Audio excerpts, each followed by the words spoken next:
Forces and motion. Objectives. By the end of this, you should be able to draw force diagrams and calculate resultant forces. To draw force diagrams and calculate resultant forces.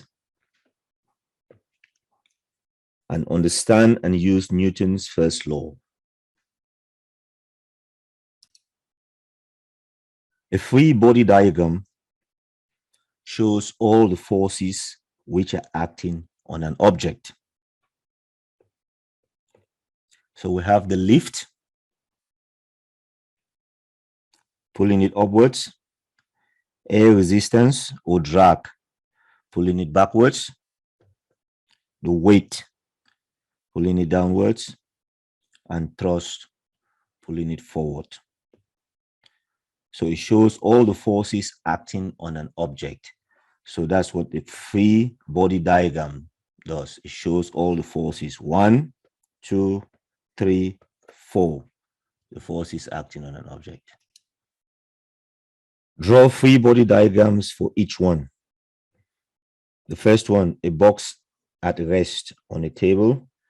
A rightward force is applied to the box in order to move it across the table with rightward acceleration.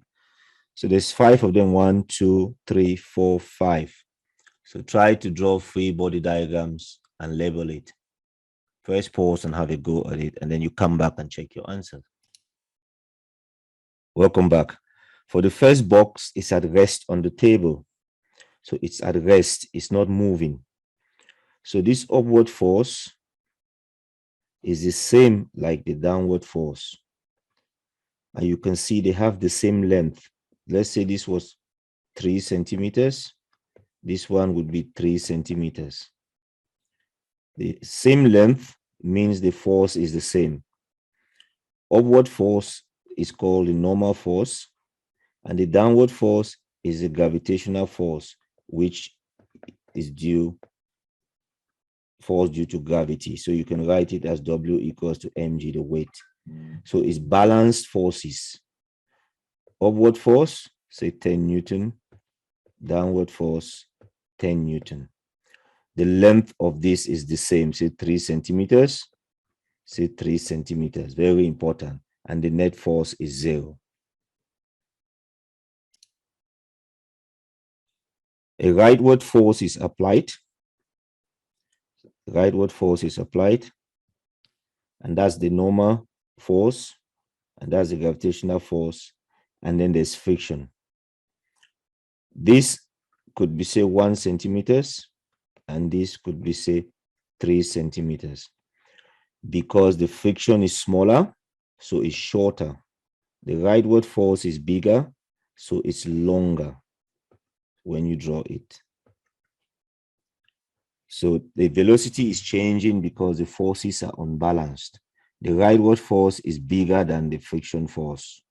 That's why this is longer. And that's how you draw the diagram, and to show that it's accelerating. The box on the table is moving towards the right at constant velocity. So we want to ignore air resistance. So that's the box. The upward force is the same length like the downward force. And your applied force is the same length like your friction. So if that's 2 centimeters, that's 2 centimeters. They are equal. If that's 10 Newton, that's 10 Newton. So the net force is 10 minus 10 is 0.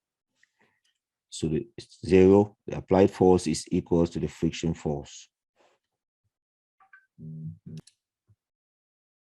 A skydiver is descending with constant velocity. The air resistance pushing him upwards, and the weight pulling him downwards. Their length is the same, say 100 newtons, 100 newtons. So once the drag force matches the force of gravity, terminal velocity is reached. So once the drag force matches the force of gravity, you get terminal velocity is achieved. An egg is free falling from a nest in a tree. So there's air resistance and gravitational force. Because it's falling down, the air resistance is less. So this one is shorter. Let's say this one is 2 centimeters. This one is 4 centimeters. You draw it longer because the force is more. There's more force. More force, less force. So this line is longer than this line. And it's accelerating downwards. Try and see if you can draw a free body diagram for this box on an inclined plane. Press pause and have a go, and when you're ready, you come back. That's what a free body diagram will look like. And this is the normal reaction if it goes perpendicular to the plane. And that is the weight. The weight is always acting downwards. W equals to mg. So the weight comes from the center there and is acting downwards all the time. Weight is mass times gravity.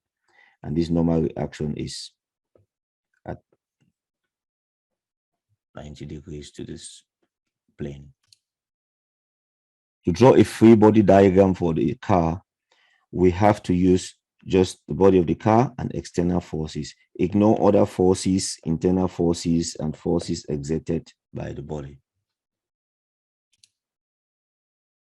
So you would have the normal force upwards and the force of gravity downwards.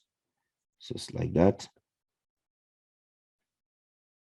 So the normal force upwards and force of gravity acting downwards.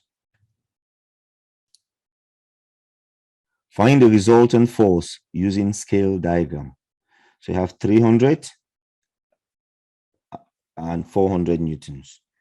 So we can do 400 newtons to the right, which represents that, and then 300 newton up. And then you can work out that resultant. You can measure that, or you can use Pythagoras to calculate it to be 500. So it's 400 squared plus 300 squared and square root that. That gives you 500. And that's the resultant force. And you can work out this angle using trigonometry. Sine is opposite over hypotenuse, or you use tangent is equals to opposite over adjacent.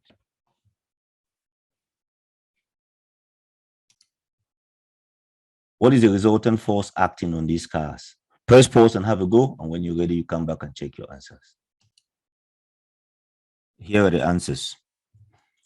So we have, this is moving 460 newtons to the left because that's bigger. This is 990 newtons moving to the right, 540 newtons to the right, and 460 newtons to the left.